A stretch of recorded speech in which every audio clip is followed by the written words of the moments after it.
On your corner, in your corner. This is WJZ News at 7. Good morning. Thank you so much for joining us here on WJZ as we take a live look outside, those clouds out there on this Thursday morning as we're waking up. Good morning. Great to be with you. I'm Amy Kawada. Thank you for streaming us here on CBS News Baltimore. Let's start with a check on your forecast with First Alert meteorologist Steve Sassis.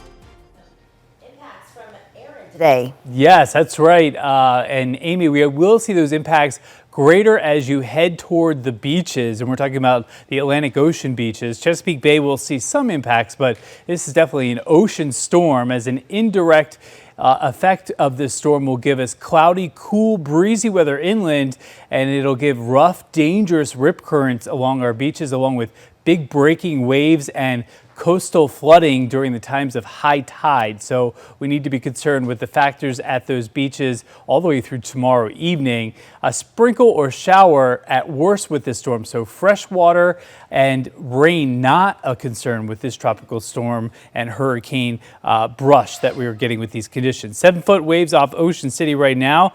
270 miles away, though, we've seen waves almost 50 feet high. Luckily, we won't be seeing that, but I definitely don't want to be venturing offshore. We have sprinkles and light showers moving through the eastern shore, but the heavy rain bands that are typically associated with hurricanes hundreds of miles offshore, so we don't have to worry about that for today. It's a cool, breezy day where you're grabbing a jacket, maybe with a hood on it. 64 in Baltimore right now. Winds gusting nearly 30 at Ocean City. Those will go up to tropical storm force here by midday. Quick sneak peek at the Maryland State Fair, which kicks off today. The weather gets better with time, and that happens everywhere, not just at the State Fair. So we'll have the Commanders versus the Ravens forecast. We'll have your weekend forecast and back to school all in the minutes ahead, plus the latest on Aaron. But now at 7:03, here's Angela Foster in First Alert Traffic.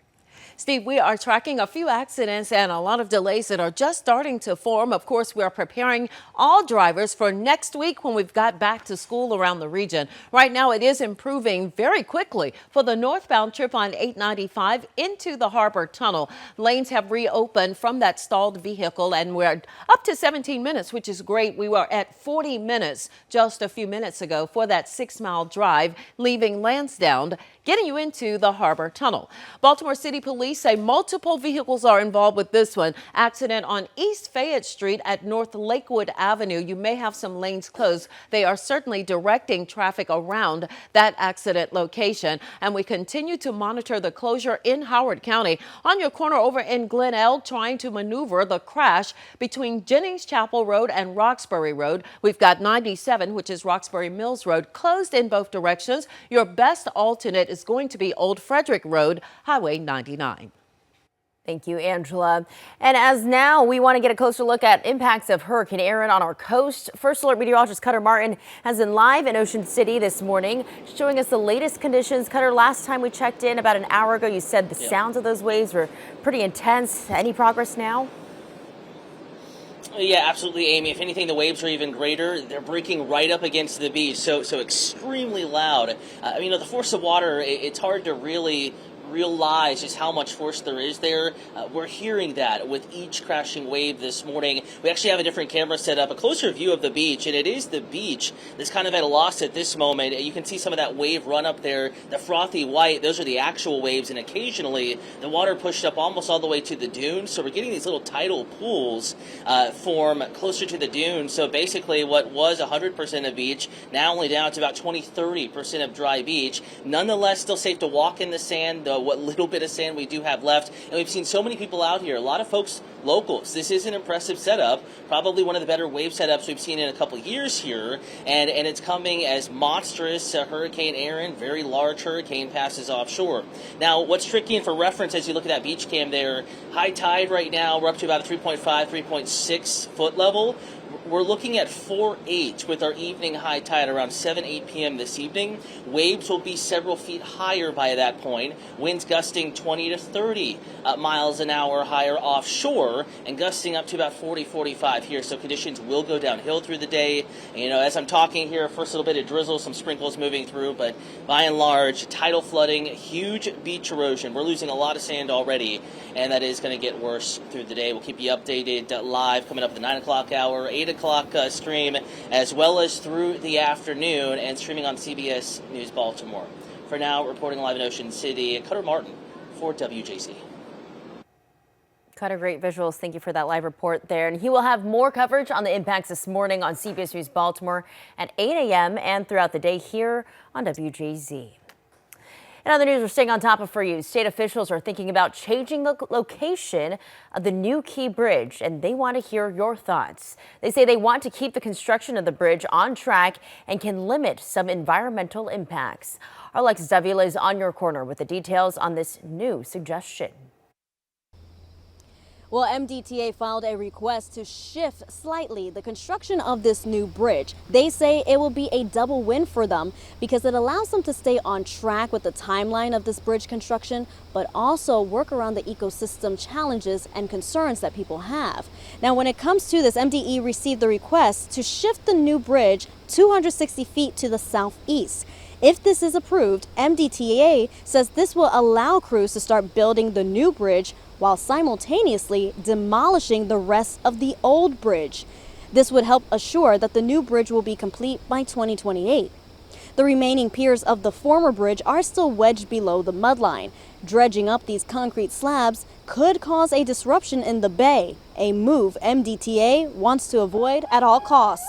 We saw this as a win-win to get to the key construction elements as quickly as we can, while also minimizing the overall impacts of the project. In order to see these changes, MDE will have to be the first to approve this, then it will have to gain a second approval from the State Board of Public Works. I'm Alexis Davila on your corner for CBS News Baltimore. Thank you, Alexis. Meanwhile, investigation continues into that explosion this week on board the W Sapphire cargo ship. The U.S. Coast Guard says it is still working to recover a hatch cover blown loose by that blast. A draft restriction remains in place for boaters in the area, but the Fort McHenry Channel is now open. As for the ship, it's currently anchored near the Chesapeake Bay Bridge until the Coast Guard clears the vessel following the agency's investigation. Tensions are escalating in D.C., where people are pushing back against what they're calling a militarized takeover. Vice President J.D. Vance, Defense Secretary Pete Hegseth, and White House Deputy Chief of Staff Stephen Miller were met by a group of protesters at Union Station yesterday during their visit to thank National Guard troops. Many of those troops were sent by 6 Republican governors deployed to one of the most heavily Democratic-leaning places in the country. While Vance praised National Guardsmen efforts and claimed the presence had brought some law and order back, protests continue to escalate.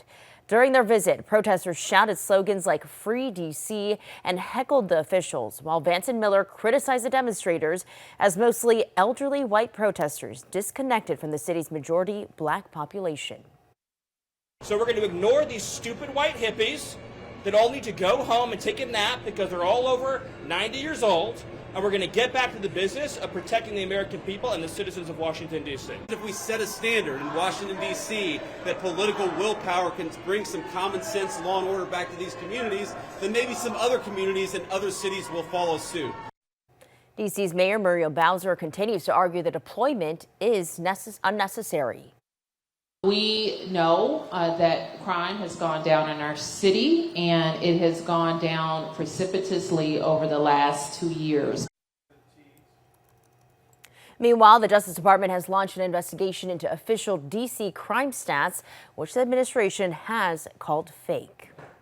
We're now on your corner in Howard County, where a hearing is set for today over W.R. Grace's proposed plastics recycling facility.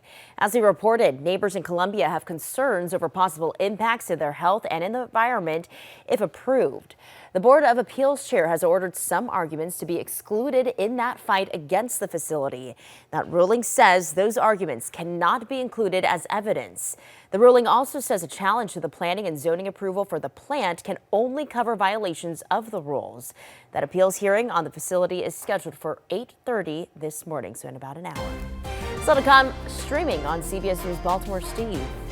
Amy, we're continuing to track the path of Hurricane Erin safely offshore, but the impacts will be felt greatest at the beaches today. We'll look at the latest timeline of the rough, dangerous rip currents, the wave heights, plus when our weather gets back to normal here in your First Alert forecast. And Steve, we're watching some delays from Parkville into Ruxton on the outer loop. That lane is blocked again on the right side due to the stall car situation. We're also tracking drive times into the city coming up next. Plus, a scary moment in the air when passengers on board a Delta plane spot a broken wing flap mid-flight. And a judge known across the country for his compassionate, thoughtful rulings has died.